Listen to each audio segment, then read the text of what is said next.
आज संभाजीनगर के कथे का चौथा दिन था। आज की कथे में राघव जी ने बताया है कि पत्नी और धर्म पत्नी में क्या फर्क है, पत्नी कहाँ लेके जाती है और धर्म पत्नी कहाँ लेके जाती है। से ही पाप पुण्य कैसे होता है, हर एक कोई पाप पुण्य करते रहता है।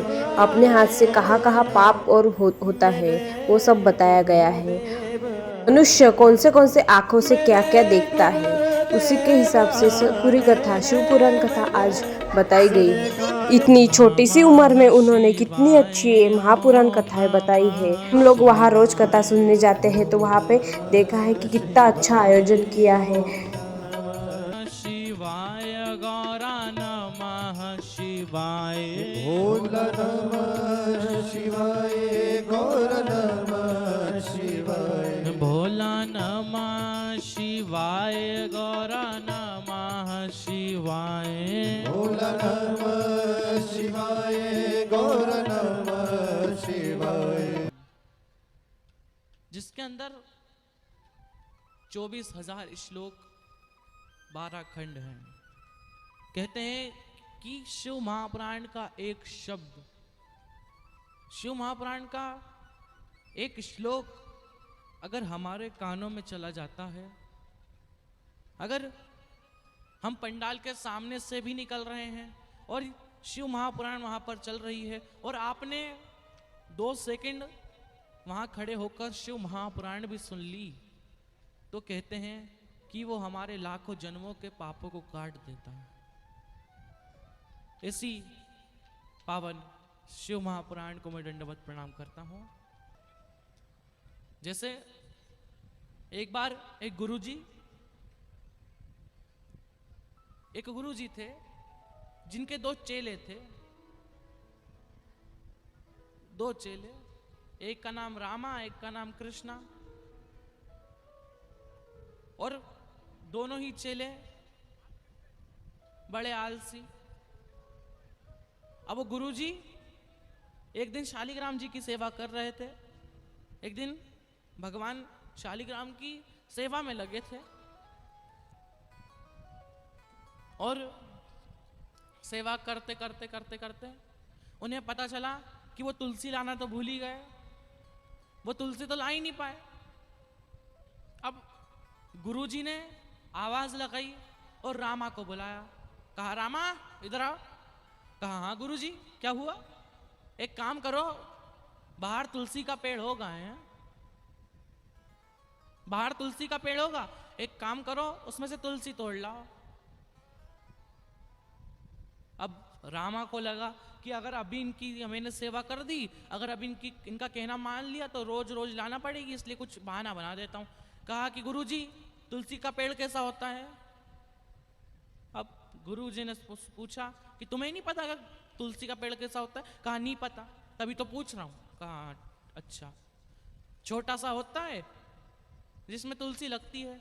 अब बताऊं कैसे कैसी लगती है? कृष्णा को बुलाया। कहा, कृष्णा इधर आओ। अब कृष्णा आया। कहा, गुरुजी क्या हुआ? कहा, बेटा जरा बाहर से तुलसी ले आओ। तुमने तुलसी का पेड़ तो देखा है कि नहीं देखा? जरा एक काम करो, मैं शालिग्राम जी के लिए तुलसी लाना भूल गया, अब तुम तुलसी ले आओ जाके।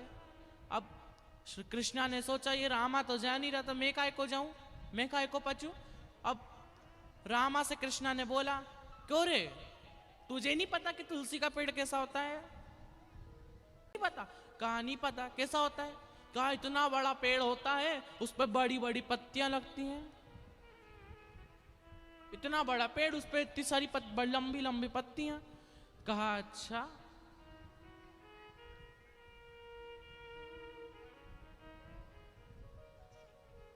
अब गुरुजी ने माथा पकड़ लिया। अब शालिग्राम जी की तो सेवा कर ही रहे थे गुरुदेव, तो उठ तो सकते नहीं थे। गुरुजी ने माथा पकड़ा। कहा कि पक्का दोनों बहाना बना रहे हैं, एक काम करता हूं कि इनसे ही बोलता हूँ, ये जो तख्त है इसको उठाकर ले चलो, मैं तुलसी तोड़ लाऊंगा। अब गुरुजी ने उनको आदेश दिया, एक काम करो, तुम दोनों को तुलसी का पेड़ नहीं पता ना, चलो मैं बताता हूँ। अब गुरुजी से दोनों ने पूछा कि तुम कैसे जाओगे, आप तो सेवा कर रहे हो भगवान की। कहा, एक काम करो, ये जो तख्त है इसको तुम पूरा उठा लो। ये तख्त को उठाओ और लेकर जाओ।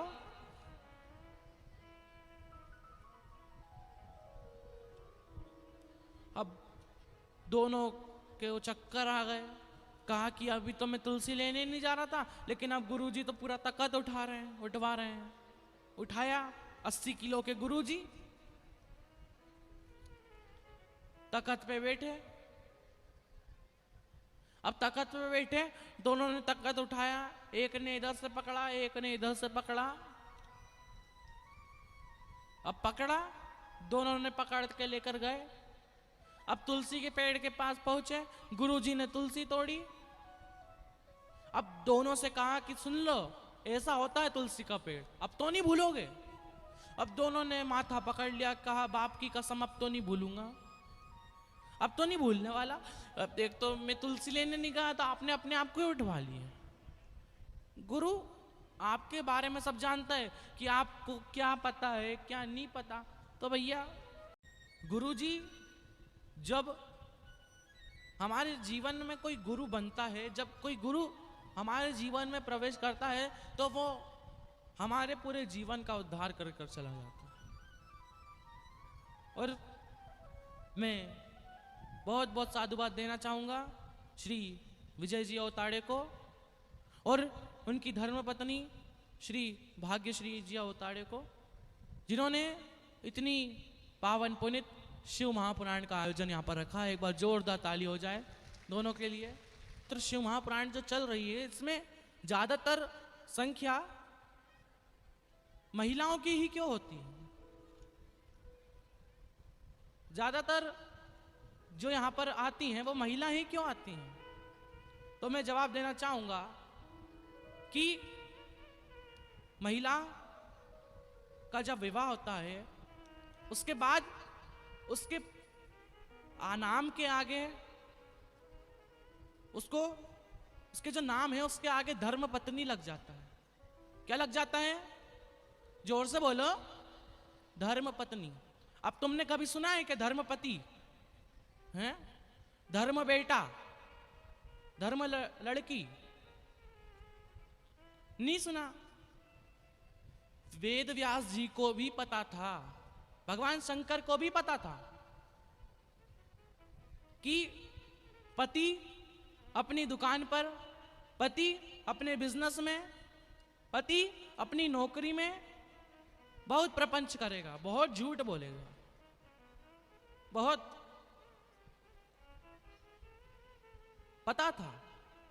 और पत्नी के नाम के आगे धर्म पत्नी इसलिए लगाया क्योंकि जब पति झूठ बोलकर, जब पति कुछ झूठ बोलकर, कुछ प्रपंच कर कर जब धन कमाकर घर में लाएगा, तो पत्नी के नाम के आगे धर्म इसलिए लगाया क्योंकि जब वो धन कमाकर घर में लाएगा, जब वो झूठ बोलकर जो उसने कर्म करा है, जो धन कमाया है, वो जब लाएगा, तो पत्नी उसके धन में से थोड़ा सा धन निकालकर शिव महापुराण में, दान में, पुण्य में, अन्य दान में लगा देगी। इसलिए पत्नी के आगे उसका नाम धर्म पत्नी लगाया है।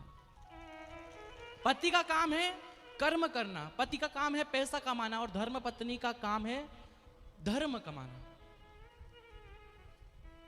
और कहते हैं ना कि एक व्यक्ति की सक्सेस के पीछे सबसे बड़ा हाथ उसकी पत्नी का ही होता है, सबसे बड़ा। क्योंकि जो धर्म पत्नी है, जो घर की बहू है, जो महिला है, वो यहां पर आकर, यहां पर एक भगवान शंकर को एक लोटा जल चढ़ाकर धर्म कमा रही हैं। और हमने जैसे पहले दिन की कथा में श्रवण करा था कि देवराज नाम के ब्राह्मण की माता जी, उनके घर में सिर्फ एक ही थी जो भगवान शंकर को पूजती थी, बस एक ही थी जो भगवान शंकर का नाम जाप करती थी। देवराज नाम के ब्राह्मण की माता जी जब भगवान शंकर को एक लोटा जल चढ़ाती थी, भगवान शंकर के शिव महापुराण सुनती थी, तो वो माता जी के कर्म की वजह से, वो माता जी के पुण्य की वजह से उनके बेटा जो कि चोर था, जो कि चोरी कर कर लाता और अपने घर को भरता था, वो माता जी की तप की वजह से, वो माता जी के पुण्य की वजह से उसके बेटे का भी उद्धार हो जाता है। क्योंकि धर्म पत्नी लगा है, और पत्नी धर्म पत्नी दोनों में बहुत अंतर होता है, बहुत। पत्नी जो होती है वो अपने पति को सिनेमा हॉल, शॉपिंग मॉल तक ले जाती है। पत्नी जो होती है वो अपने पति को cinema hall, shopping mall, party के हॉल तक ले जाती है। लेकिन धर्म पत्नी जो होती है ना, वो अपने पति को मंदिर में और शिव महापुराण के हॉल में लाकर बिठा देती है। बस यही अंतर है पत्नी और धर्म पत्नी में। इसलिए जो माता जी हैं, जो घर की माता है, उनका भाव भगवान शंकर के प्रति, भगवान भोलेनाथ के प्रति इतना रहता है। और मैं आप सभी को, जो भी यहाँ पर मेरी बुआ जी आई हैं, मेरी माता जी आई हैं, सबको मैं दंडवत प्रणाम करता हूँ। ऐसे समय, जिस समय कोई माता पार्टी में, कोई माता मेकअप में, कोई माता पिक्चर में लगी है, ऐसे कलयुग में आप आज शिव महापुराण में आकर बैठी हैं। आप सभी को दंडवत प्रणाम करता हूं। कर गंगा जी में डाला। कल हमने श्रवण करा भगवान शंकर और माता पार्वती का विवाह, और भगवान शंकर और माता पार्वती का विवाह किसकी वजह से हुआ? किसकी वजह से? भगवान शंकर और माता पार्वती का विवाह हुआ है तारकासुर नामक राक्षस की वजह से, जिसने भगवान शंकर से वर मांगा तो क्या मांगा कि भोलेनाथ मुझे यह वर दीजिए, क्योंकि माता सती तो जलकर भस्म हो गई थी। अब भगवान शंकर का मन नहीं था विवाह करने का, भगवान शंकर समाधि में लीन हो गए। तारकासुर ने भगवान शंकर से मांगा, भोलेनाथ मुझे देना तो इतना देना कि बस आपका विवाह होगा, जब आपका कोई पुत्र होगा उसके द्वारा मेरे प्राण छूटे। इसलिए माता पार्वती का भगवान शंकर का विवाह हुआ, और भगवान शंकर और माता पार्वती का विवाह हुआ नंदन वन में। भगवान शंकर और माता पार्वती भ्रमण कर रहे हैं, और भगवान शंकर के हृदय से तेज पुंज निकला, जिसको अग्निदेव ने झेला और ले जाकर गंगा जी में डाल दिया। और जैसे ही डाला,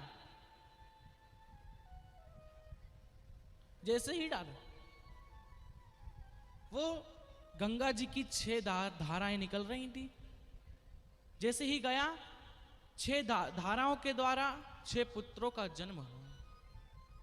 अब माता गंगा ने सोचा कि अब ये पुत्र दूं तो किसको दूं? वो समुद्र, वो जो किनारा था, वो जो समुद्र का किनारा था, वो जो गंगा मैया का किनारा था, उसके पास ही 6 कृतिकाएं रहती थी, 6 ऋषियों की पत्नी, जिन्हें मैया गंगा ने उन्हें सौंप दिया कि अब आप इनका ध्यान रखें, अब आप इनको पालन पोषण करें। कहा ठीक है। और आया समय, 6 जो पुत्र थे वो रोते तो एक साथ, खाते तो एक साथ, पीते तो एक साथ, सब कुछ एक साथ करते। 6 कृतिकाएं बड़ी टेंशन में आ गई। वो 6 कृतिकाएं गईं और उन्होंने हाथ में जल लिया गंगा मैया का किनारा। कहा कि अगर हम कृतिकाओं ने अपने पतियों की परमेश्वर मानकर सेवा करी है, अगर हमने अपने पति की परमेश्वर मानकर सेवा करी है, तो ये 6 की 6 पुत्र एक हो जाए। और जैसे ही जल छोड़ा, वो 6 की 6 पुत्र एक हो गए। कृतिकाओं के द्वारा पालन पोषण करा गया था, इसलिए उनका नाम कार्तिकेय पड़ा। बोलो कार्तिकेय भगवान की जय। और कार्तिकेय नाम पड़ा, छोटे से कार्तिकेय भगवान। और फिर हम यही कहेंगे कि छोटे से बच्चे को, छोटे बच्चों को भगवान शंकर के मंदिर तक जरूर पहुंचाएं। छोटे बच्चों को भगवान शंकर के मंदिर तक, भगवान शंकर की शिव महापुराण कथा तक जरूर पहुंचाएं। कि सब में भगवान को देखो। क्या सिखाते हैं? जोर से बोलो।